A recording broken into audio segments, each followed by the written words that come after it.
A major blow to America's already shaky alliance, if that's the word you want to use, with Pakistan, after NATO airstrikes Saturday that killed 24 Pakistani soldiers. The Pakistani army claiming the bombing continued for 2 hours even after Pakistani commanders asked coalition forces to stop. Well, right after the incident, Pakistan closed its western border. That is a key supply line for coalition forces in landlocked Afghanistan. Now that the Pakistani Prime Minister is saying they are reevaluating the relationship with the U.S. as well. Wyoming Senator John Barrasso is vice chairman of the Senate Republican Conference. He joins us now. There couldn't be a worse time for this kind of thing to happen. It was apparently a friendly fire, terrible tragedy, and 24 Pakistani soldiers are dead. Well, your heart has to go out to those and the families who've died. But realistically, you have to wait and see what NATO finds. They're going to examine this. It sounds like our troops were fired upon from this area. We called in additional air support, so we have to see really what has happened there. But you're absolutely right. There has been a shaky relationship between the United States and Pakistan, which has made worse because of our success with our Navy SEALs going in to kill Osama bin Laden. And you look at this and say, how could he have been hiding in Pakistan?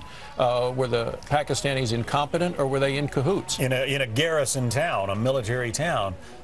They have closed their border with Afghanistan. We need those border checkpoints open to get supplies into our troops. Is this, in a way, extortion on the part of the Pakistanis?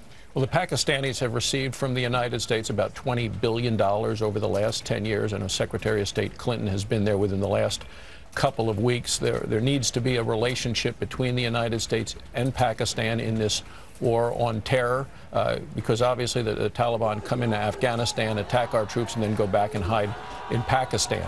But the relationship is tenuous, and it's gotten even worse, I think, over this past weekend. Last decade, the war that was prominent, I guess, if you will, for Americans was in Kosovo.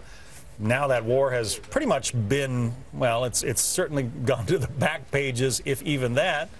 And yet you're just back from Kosovo visiting troops that we still have on the ground there. We still have about 1,000 members there at Camp Bonsteel in Kosovo. I was there because Wyoming National Guard members, 24 strong, are in Kosovo. They were there for Thanksgiving. They were a long way from home, and I wanted to go have Thanksgiving dinner with them, just so they know that the people back home are thinking about them. How's the morale?